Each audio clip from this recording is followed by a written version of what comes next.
नमस्कार दोस्तों। आज के इस वीडियो में आप लोगों को पुष्य नक्षत्र से संबंधित जानकारी दी जाएगी जो कि मई के महीने में पड़ने वाली है। वैसे तो मई के महीने में दो पुष्य नक्षत्र की तिथि आने वाली है। एक जो है वो मई के शुरुआत में है और एक जो है वो मई के अंत में है। शुरुआत में जो आ रही है वो है रवि पुष्य नक्षत्र, क्योंकि इस पुष्य नक्षत्र का कुछ हिस्सा शनिवार को भी है और कुछ हिस्सा रविवार को भी है। उपाय आपको दोनों दिन के ही करना है। सबसे पहले ये बता देते हैं कि पुष्य नक्षत्र प्रारंभ कब हो रहा है और समाप्त कब होगा। शनिवार 3 मई दोपहर 12:34 पे पुष्य नक्षत्र प्रारंभ होगा, जो कि समाप्त होगा अगले दिन यानी कि रविवार 4 मई दोपहर 12:53 में। तो शनिवार की संध्या काल का समय भी इसमें आ रहा है और रविवार का आधा दिन जो है वो आ रहा है इसमें। उपाय आपको दोनों ही दिन के करने हैं। सबसे पहले आप ये देख लीजिए कि शनिवार के दिन आपको इसमें कौन सा उपाय करना है। शनिवार का जो ये उपाय है ये आपको सूर्यास्त से 1 घंटे के भीतर भीतर आपको ये उपाय करना है। उपाय के लिए आपको अपने घर में घी का या तेल का दीपक प्रज्वलित करना है और प्रज्वलित करने के बाद प्रभु श्री राम का जो मंत्र आपके स्क्रीन पे अभी दिखाया जा रहा है उस मंत्र का 108 बार जाप करना है।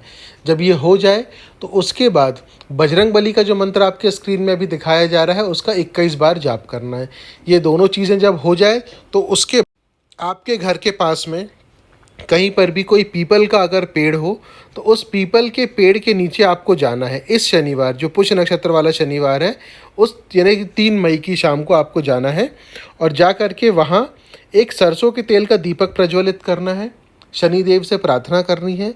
आपकी कुंडली में शनि ग्रह की कैसी भी स्थिति हो, अगर आपको पता है कि आपकी कुंडली में शनि ग्रह से संबंधित कोई समस्याएं आ रही है तो आप उस समस्या के निवारण के लिए उनसे प्रार्थना करें। नहीं पता है तो सामान्य तौर पे शनिदेव से आपने जो भी जाने अनजाने गलतियां की होगी अपने जीवन में उसके लिए क्षमा याचना करें और वहां दीपक प्रज्वलित कर दें। इसके बाद सूखा आटा और शक्कर घर से मिला कर के लेकर जाएं। थोड़ा सा वहाँ पीपल के जो पेड़ की जड़ होगी वहाँ आप डाल दीजिए।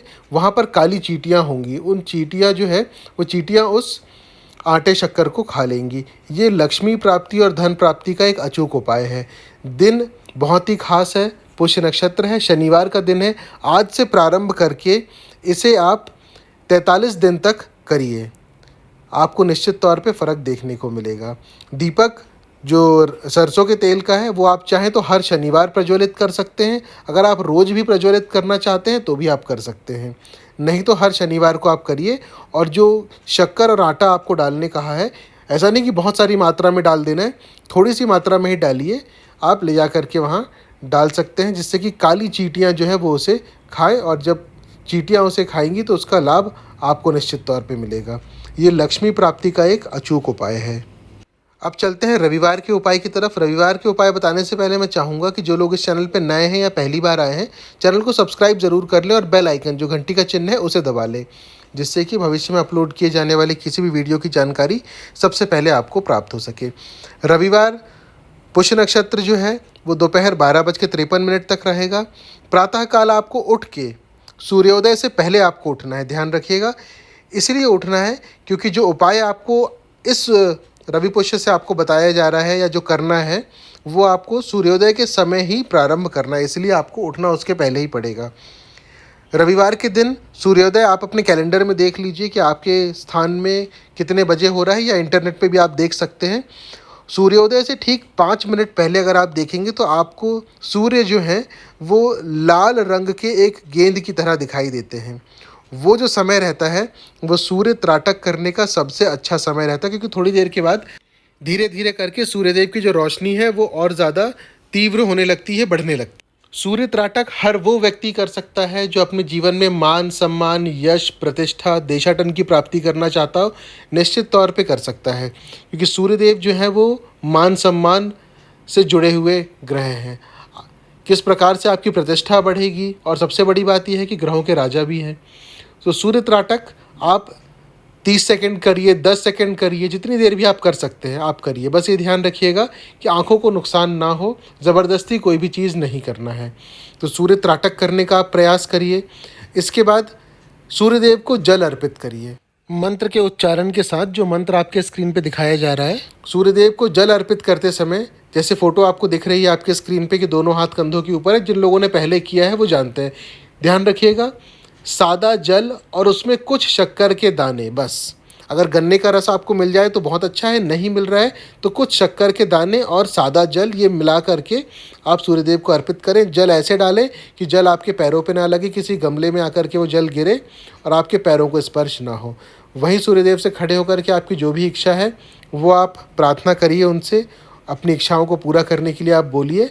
ये रवि पुष्य नक्षत्र जो इस बार पड़ रहा है उसका विशेष उपाय है ये।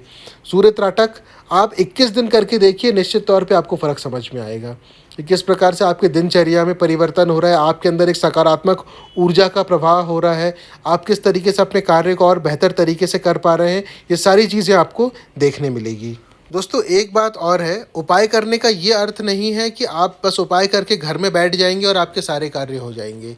उपाय के साथ मेहनत भी ज़रूरी होती है। खाना भी हमारे मुंह के अंदर तभी जाता है जब हम उसे अपने हाथों से उठा करके मुंह तक लेकर जाते हैं, नहीं तो वह हमारे मुंह में भी नहीं जाता है।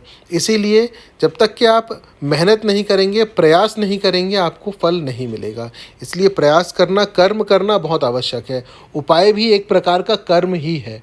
आप जो कर रहे हैं ये भी एक कर्म ही है। अगर आपने चींटियों को आटा या शक्कर डाला है तो उसे खा करके चींटियाँ भी तृप्त हुई, जिसके कारण से आपको उसका लाभ हुआ।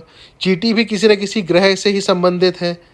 हर एक चीज़ का कुछ ना कुछ संबंध होता है, बस उसे समझ के उसी के हिसाब से अगर हम कार्य करें तो निश्चित तौर पे हमें सफलता प्राप्त होती है। आज के दिन सूर्य ग्रह से संबंधित अगर आप कोई रत्न धारण करना चाहते हो तो कर सकते हैं। समय का ध्यान रखिएगा, 12:53 के पहले ही आप कर सकते हैं। दान बिल्कुल कर सकते हैं।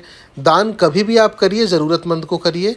प्रयास करें कि जिनके पास जो चीज़ नहीं है उसे उस चीज़ का दान करें। और अगर आप जीवन में किसी व्यक्ति को आगे बढ़ने के लिए प्रेरित कर सकते हैं या मदद कर सकते हैं, इससे बड़ी सेवा और कुछ नहीं हो सकती है। जो आपसे बन पड़ता है आप करें। कोई प्रश्न हो तो कमेंट बॉक्स में लिख करके आप पूछें। जल्द ही दूसरी जानकारी के साथ फिर उपस्थित होंगे। धन्यवाद।